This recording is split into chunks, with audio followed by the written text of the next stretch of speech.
Painted painless learning. નમસ્કાર વિદ્યાર્થી મિત્રો, કેમ છો? મજામાં?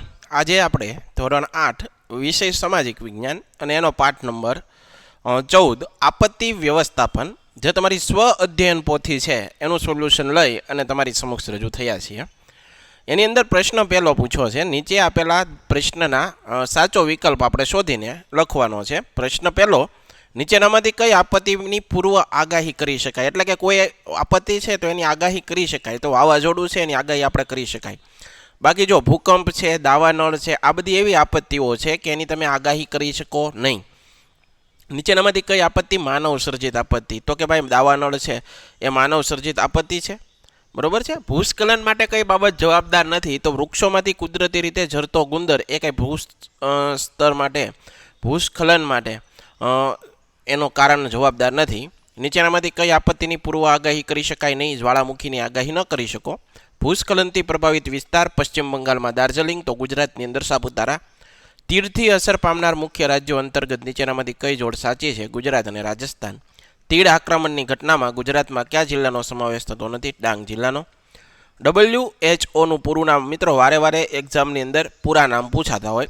તો WHO એટલે કે વર્લ્ડ હેલ્થ ઓર્ગેનાઇઝેશન, એનું પૂરું નામ. ઔદ્યોગિક અકસ્માતના કારણોમાં કયું વિધાન સાચું નથી? તો ખનિજ ખનન પ્રવૃત્તિ, બરોબર. ઔદ્યોગિક અકસ્માત વખતે નીચેનામાંથી શું ના કરવું જોઈએ? તો કે ભાઈ ગેસ ગળતર થાય તો પવનની દિશામાં દોડવું.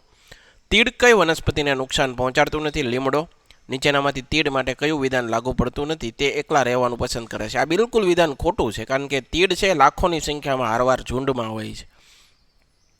હવે વિધાનો આપેલા છે, એમાં કયું વિધાન સાચું? નીચેના વિધાનોમાંથી સાચા વિધાન સામે સાચું, ખોટા વિધાન સામે ખોટાની નિશાની કરવાની છે. જે આપત્તિ માટે માનવ બળો કે સંજોગો કારણભૂત હોય તેને કુદરતી આપત્તિ કહેવાય. આ વિધાન ખોટું છે. બોમ્બ વિસ્ફોટ એ કુદરતી આપત્તિ છે, ખોટું. દાવાનળથી નાશ પામેલા જંગલને કુદરતી રીતે પુનઃવસન થતા દાયકાઓ વીતી જાય, આ વિધાન સાચું છે. ભૂસ્ખલન પર્વતીય ક્ષેત્રોમાં જોવા મળે, સાચું. તીડના આગળના બે પગ પાછળના પગની તુલનામાં ટૂંકા હોય, સાચું છે. મિત્રો, હજી સુધી તમે અમારી પેન્ટેડ એપ્લિકેશન ડાઉનલોડ નથી કરી તો આજે જ ગૂગલ પ્લે સ્ટોર પર જઈ અને પેન્ટેડ એપ્લિકેશન ડાઉનલોડ કરી લો, જેની અંદર તમને દરેક વિષયના સ્વાધ્યાય પોથી, સ્વ અધ્યયન પોથી, આ ઉપરાંત તમને દરેક વિષયના ડીપલી વિડીયો લેક્ચર, ધોરણ 9-10ના વિદ્યાર્થીઓ માટે લાઈવ વિડીયો લેક્ચર્સ, દરેક વિષયની વિષય વાઇઝ PDF તમને પ્રોવાઈડ કરવામાં આવશે. ભાવનગરમાં જો વિદ્યાર્થી મિત્રો તમે વસવાટ કરતા હો, એના માટે ધોરણ 8થી 12ના તમામ વિષયોનું સરસ મજાનું કોચિંગ પૂરું પાડતી આ એકેડમી એટલે કે આલ્ફા એકેડમી કાર્યરત છે, ભાવનગર ખાતે સ્થિત છે. તમે એમાં જોડાઈ શકો, એનો સંપર્ક કરી શકો, એના દ્વારા કોચિંગ મેળવી શકો. યુટ્યુબની અંદર તમને અમારા વિડીયો ગમતા હોય તો અમારી યુટ્યુબ ચેનલ છે પેન્ટેડ યુટ્યુબ ચેનલ. હજી સુધી તમે સબસ્ક્રાઇબ નથી કરી તો સબસ્ક્રાઇબ કરો, અને હા મિત્રો, તમારા મિત્રો સુધી શેર કરો, જેથી કરીને તેને પણ ભણવાની અંદર આ વિડીયો ખૂબ જ મદદરૂપ સાબિત થાય. આગળ વધીએ મિત્રો. પ્રશ્ન 3 નીચે આપેલા પારિભાષિક શબ્દો છે એની સમજૂતી આપવાની. કુદરતી આપત્તિ, જે આપત્તિ માટે કુદરતી પરિબળો કે સંજોગો કારણભૂત હોય એવી આપત્તિને કુદરતી આપત્તિ કહેવાય. દાવાનળ, જંગલો કે ઘાસભૂમિના વિસ્તારોમાં ફેલાતી ભયાનક વિનાશકારી આગને દાવાનળ કહેવાય. ભૂસ્ખલન, ભૂમિ ઘસી પડવાની ક્રિયાને ભૂસ્ખલન કહેવાય છે. ભૂસ્ખલન ઘટનાઓ મોટાભાગે પર્વતીય ક્ષેત્રોની અંદર વિશેષ જોવા મળે છે. મહામારી, ખૂબ વ્યાપક વિસ્તારમાં હજારો લોકો વિષાણુજન્ય રોગોનો ભોગ બને ત્યારે તે પરિસ્થિતિને મહામારીની પરિસ્થિતિ કહેવાય. બરોબર. આગળ વધવું છે જોડકા જોડવાના. પેલું છે તો એકોની સંજ્ઞા છે, તો એની અંદર જવાબ આવશે પર્વતીય વર્લ્ડ હેલ્થ ઓર્ગેનાઇઝેશનનો આ લોગો છે. કોરોના વાયરસ, તો કોરોના વાયરસ છે એની સામે 2ની અંદર શું આવશે? COVID-19ના કારણે થઈ. ભૂસ્ખલનની સંભાવના, તો એની અંદર આવશે જવાબ પર્વતીય ક્ષેત્ર. તીડ, તો તીડ છે એની અંદર શું આવશે? ડેઝર્ટ લેક્ટસ. અને ઔદ્યોગિક અકસ્માત એટલે કે 5માની અંદર આવશે માનવ સર્જિત આપત્તિ. તફાવત લખવાનો છે. કુદરતી આપત્તિ અને માનવ સર્જિત આપત્તિ, આ વચ્ચેનો તફાવત જોવો છે. જે આપત્તિ માટે કુદરતી પરિબળો એના સંજોગો કારણભૂત હોય એવી આપત્તિને કુદરતી આપત્તિ કહેવાય. પૂર છે, વાવાઝોડું છે, સુનામી, તીડનો પ્રકોપ છે, દુકાળ છે, મહામારી, બરાબર, ભૂકંપ, જ્વાળામુખી, આ બધા કુદરતી આપત્તિઓ છે. માનવ જે આપત્તિ માટે કારણભૂત હોય એને માનવ સર્જિત આપત્તિ કહેવાય. આગ છે, હુલ્લડ કરવા, બોમ્બ વિસ્ફોટ કરવા, ઔદ્યોગિક અકસ્માતોને નુકસાન કરવું, બરાબર, આ બધી વસ્તુ છે એ માનવ સર્જિત આપત્તિ છે.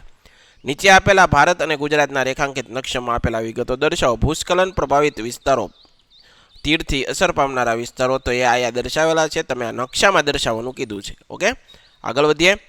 નીચેની આપત્તિનું કુદરતી આપત્તિ, માનવસર્જિત આપત્તિમાં વર્ગીકરણ, આ બધી આપત્તિઓ ભેગી લખેલી છે, એને આપણે છૂટી પાડવાની છે. કુદરતી કઈ છે અને માનવસર્જિત કઈ છે એમ.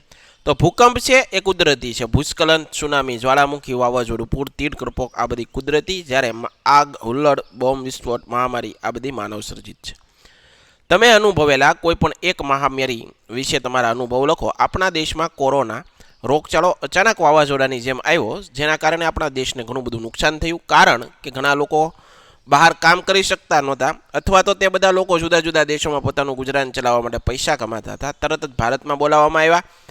કોરોનાના સમયમાં પોલીસ કર્મીઓ, આર્મીના જવાનો, ડૉક્ટરો જાણે આપણા માટે ભગવાન બની ગયા. પોલીસ કર્મીઓએ રાત દિવસ આપણી રક્ષા કરતા રહ્યા. જે લોકો બહાર આવતા તે ઘરની અંદર જવાની પ્રાર્થના કરતા હતા, કારણ કે જો કોઈ લોકડાઉન ઘરની બહાર નીકળ્યો હોય તો એને કોરોનાનો ભોગ બની શકે.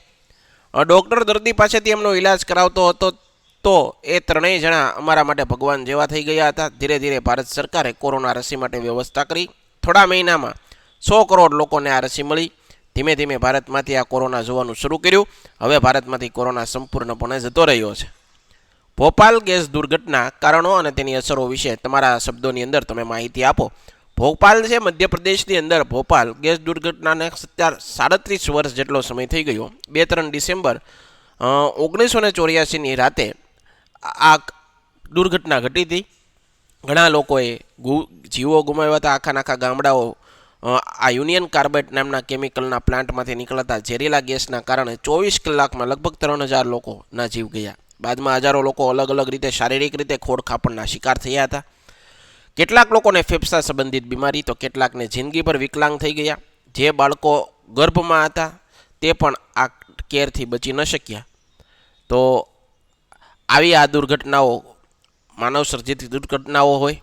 આશા રાખીએ તમને આ વિડીયો સમજાનો હોય છે, તમને આ પ્રશ્નોના જવાબ મળ્યા છે. તમારી સ્વ અધ્યયન પોથીની અંદર તમે સરસ મજાનું આનું સોલ્યુશન લખી શકશો. ફરીવાર નવા વિડીયો સાથે તમારી સમક્ષ અમે રજૂ થતું. ત્યાં સુધી જય હિન્દ, જય ભારત. ધન્યવાદ મિત્રો. Painted Painless Learning.